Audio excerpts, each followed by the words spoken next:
Bonjour! Aujourd'hui je suis avec ma copine Laura qui est en licence de japonais avec moi et on a décidé de vous parler de qu'est-ce qu'on fait après une licence de japonais, parce qu'il y a beaucoup de gens qui me posent la question de vers quoi ça mène une licence de japonais, et donc on va vous donner un peu déjà ce qu'on veut faire nous et puis ce qu'il est possible de faire d'une manière générale avec une licence de japonais. Donc voilà, moi je suis enfin j'ai fini ma deuxième année de japonais et j'avais postulé pour une licence professionnelle dans le commerce international. Et si jamais il y en a qui en ont marre après la deuxième année, les licences professionnelles en général sont, on va dire, un bon...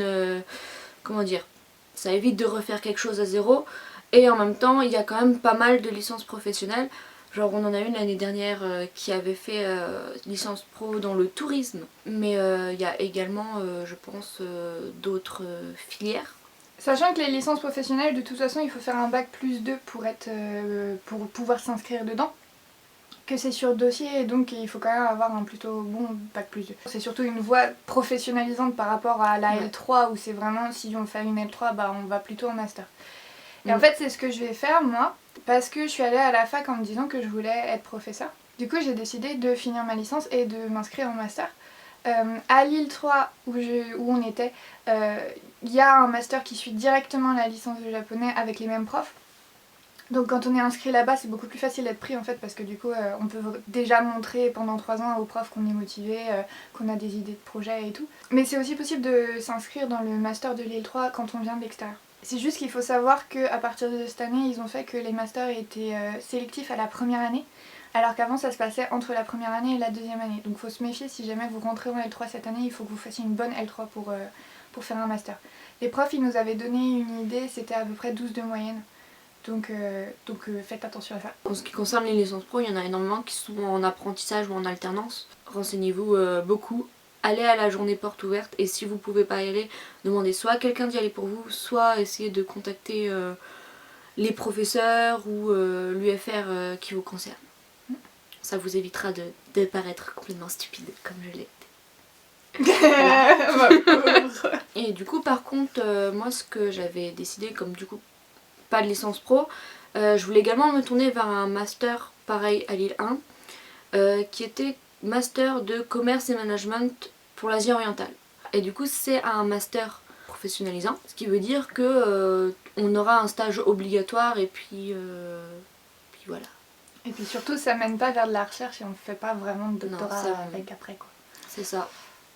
Également le but de la licence professionnelle c'est de travailler directement après. Il y a peut-être moyen de faire des masters mais c'est franchement pas le but.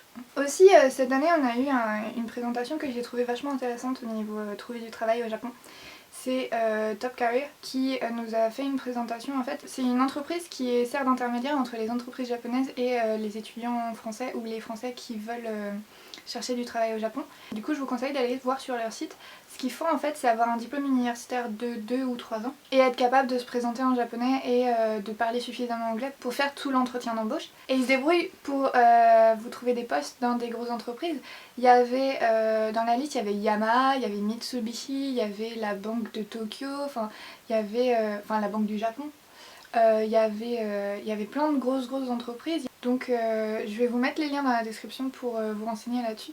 J'ai trouvé que c'était vraiment une chouette opportunité qui nous montrait là. Sinon simplement après la licence ou pendant ou quand vous le voulez, il y a un diplôme qu'on appelle le JLPT, dont je ne me souviens absolument plus de ce que Japanese Literacy Pro... Attends, JLPT Nihongo no Ryokushiken. Et du coup vous avez plusieurs niveaux, vous avez du N5 au N1. Le N1 étant le summum du summum. Et le N5 étant le niveau que tu as en L1 de japonais. Ouais, au bout d'un semestre.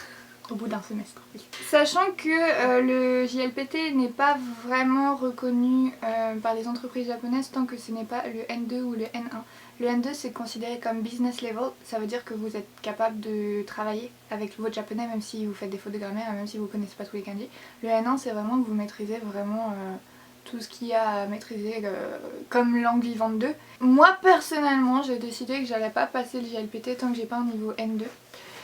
Simplement parce que le JLPT, comme tous les diplômes de langue, c'est un diplôme payant Il est heureusement valable toute sa vie une fois qu'on l'a passé, contrairement au TOEIC et au TOEFL où là ça coûte un bras et en plus c'est valable que 2 ans.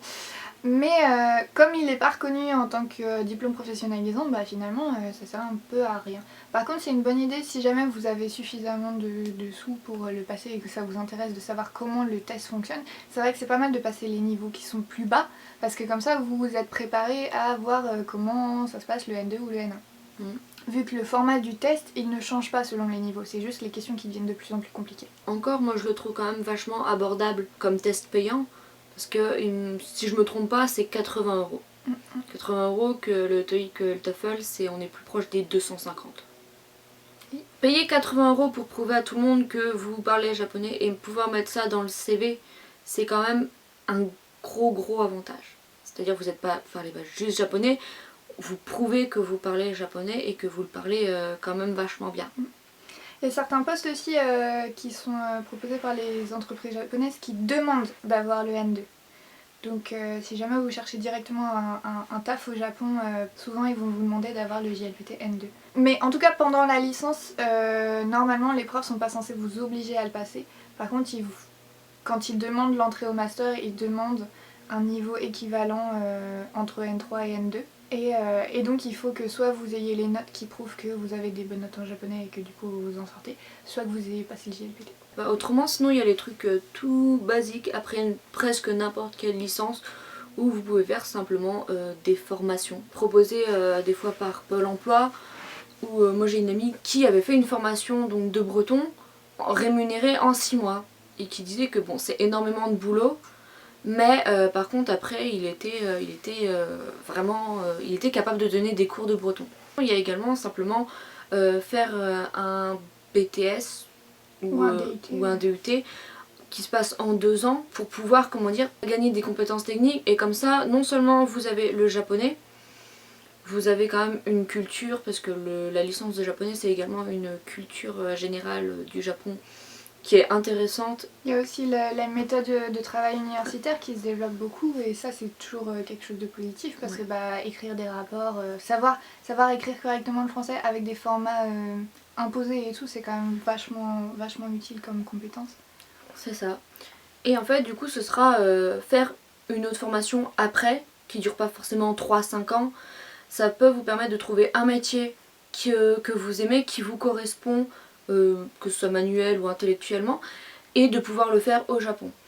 Parce que c'est quelque chose que moi je considère, c'est que la fac, c'est pas seulement pour trouver un métier, genre je fais une licence pour avoir un métier, c'est également aller à la fac, c'est pour vouloir apprendre. Je suis allée à la fac de japonais sans savoir ce que je voulais faire comme métier, en me disant bon je sais pas quoi faire mais je veux apprendre le japonais. Et j'ai absolument aucun regret du fait d'être allée à la fac, non seulement parce que j'ai appris ce que je voulais apprendre, j'ai découvert des choses que je connaissais absolument pas et j'ai rencontré des gens absolument merveilleux. Et j'ai également appris à travailler qui était quelque chose que je ne savais absolument pas faire. Et on va pas se mentir, la fac au niveau travail n'aura pas été qu'une partie de plaisir. Non, c'est difficile quoi. Ça a été beaucoup d'efforts mais ça donne également le sentiment d'être fier de soi, honnêtement. Mine de rien, il y a quand même pas mal de chemins que vous pouvez prendre qui n'est pas forcément licence, master, professeur ou chercheur. Parce que c'est vrai qu'au début, moi j'étais là, mais non, j'ai pas envie de faire ça quoi. Puis surtout, les personnes avec qui on est le plus en contact en étant en licence de japonais, c'est des professeurs, des traducteurs et des interprètes. Sauf que ces 3 métiers-là, déjà c'est pas pour tout le monde, parce qu'il n'y a pas tout le monde qui a envie d'être prof ou traducteur. Et puis aussi, ce sont des voies qui sont déjà pourvues en fait, parce que il n'y a pas un énorme besoin de traducteurs de japonais en France. Et surtout, les domaines dans lesquels on en a besoin, il y a déjà des professionnels qui sont extrêmement compétents. Du coup, c'est pas dit qu'il y ait suffisamment de place pour le nombre de gens qui, au départ de la licence, veulent devenir traducteurs. Par contre, j'ai remarqué qu'à la fin de la licence, quand les gens terminent leur année, qui font les dossiers pour partir en master et pour continuer leurs études ou partir dans le monde du travail, les idées changent et évoluent et on se rend compte que peut-être qu'on n'aime pas trop traduire. Ou peut-être qu'en fait faire des recherches universitaires ça nous plaît pas, ou peut-être qu'on a envie de quelque chose de manuel ou un truc comme ça. Moi ça a été un peu l'inverse d'ailleurs, j'ai découvert que finalement j'aimais bien la traduction. Et alors que j'étais convaincue avant que j'ai détesté ça et que je ferais jamais ça. Et je suis en train de me dire qu'en fait peut-être que j'aimerais bien traduire des bouquins quoi. Donc on verra bien. Mais après je rentre en master de littérature aussi. Ouais, c'est ça. En fait la difficulté quand on est en terminale je trouve, et j'ai moi-même été dans cette situation bien sûr, c'est qu'on a l'impression d'après ce que les profs disent, d'après les présentations qu'il y a pour les orientations et tout, que les études supérieures c'est une ligne droite.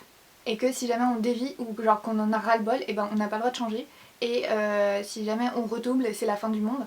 Alors qu'absolument pas. En fait il y a un pourcentage minuscule de gens qui s'engagent dans une voie après le bac et qui la poursuivent et qui deviennent vraiment le métier qui est logique après.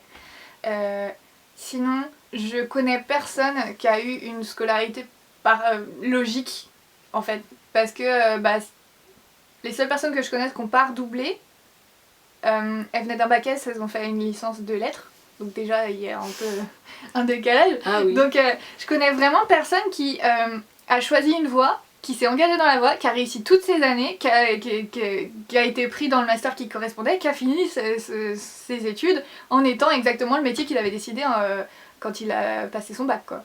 Donc en fait, pour résumer un peu ce qu'on a dit, quand vous me demandez qu'est-ce qu'on fait après une licence de japonais, en fait c'est impossible de vous répondre parce que ce que vous allez faire après votre licence de japonais, c'est ce que vous avez envie de faire.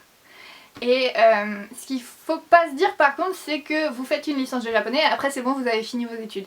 Ça, c'est pas possible, quasiment. Il faut forcément que vous fassiez d'autres formations ou alors que vous allez tout dans le processus d'entretien d'embauche au Japon. Mais la licence, le jour où vous terminez les examens de la L3, n'est pas le jour où vous arrêtez d'étudier, d'accord? Ça c'est super important par contre. Donc voilà, j'espère que ça vous a un peu éclairé sur la question et puis n'hésitez pas dans les commentaires à me parler de vos projets et tout, je peux peut-être vous aiguiller un peu plus si jamais vous hésitez encore pas mal. Ma recommandation sera toujours d'aller vers quelque chose que vous aimez plutôt que quelque chose qui est professionnalisant. En fait quand vous aimez suffisamment un truc, vous allez forcément devenir bon au bout d'un moment, même si vous redoublez, même si vous passez au rattrapage. Mais il y aura forcément un moment où il y aura le déclic et vous vous direz non c'est vraiment ça que je veux faire dans la vie et il y a ce moyen là et ce moyen là et ce moyen là d'y arriver. Mais le truc c'est que quelqu'un peut pas vous dire à votre place ce que ce sera. C'est à vous de le découvrir par vous-même et c'est à ça que ça sert les études supérieures. L'avantage c'est que c'est un cadre qui est encadré. Et du coup vous avez des gens sur qui vous pouvez vous appuyer pour découvrir ce que vous avez envie de faire. Donc surtout n'hésitez pas à parler de vos projets et de vos idées à vos professeurs, ils sont là pour ça, pour vous aider aussi. Et puis en plus ça donne l'impression aussi que vous vous engagez un peu plus dans vos études et du coup ça fait toujours bonne impression. Et puis surtout n'hésitez pas aussi si jamais vous êtes malheureux dans une formation à regarder comment on fait pour se réorienter. Parce que c'est pareil, si vous validez un diplôme que vous aimez pas, logiquement avec ce diplôme là vous trouverez un taf que vous aimez pas. Et du coup, vous allez passer une vie que vous allez pas aimer, c'est un peu malheureux quoi. J'ai aussi envie de dire, ayez vraiment pas peur de faire les choses. Moi je suis partie à 750 km de chez moi, pas sur un coup de tête mais pas loin. Oh, je vais apprendre le japonais hein. C'est loin. Dans une coloc à 8 personnes. Dans une coloc avec 7 autres personnes, genre bonjour. Et finalement ça a été quand même, je pense, le meilleur choix de ma vie. Donc faut pas avoir peur de ce que vous connaissez pas. Ça peut que vous apporter des bonnes choses. Et même si c'est des mauvaises choses, c'est des choses qui vont vous apprendre des choses et c'est bien d'apprendre des choses. Ça oui. C'est le seul truc que je peux vous dire vraiment, c'est genre, faut avoir le goût d'apprendre.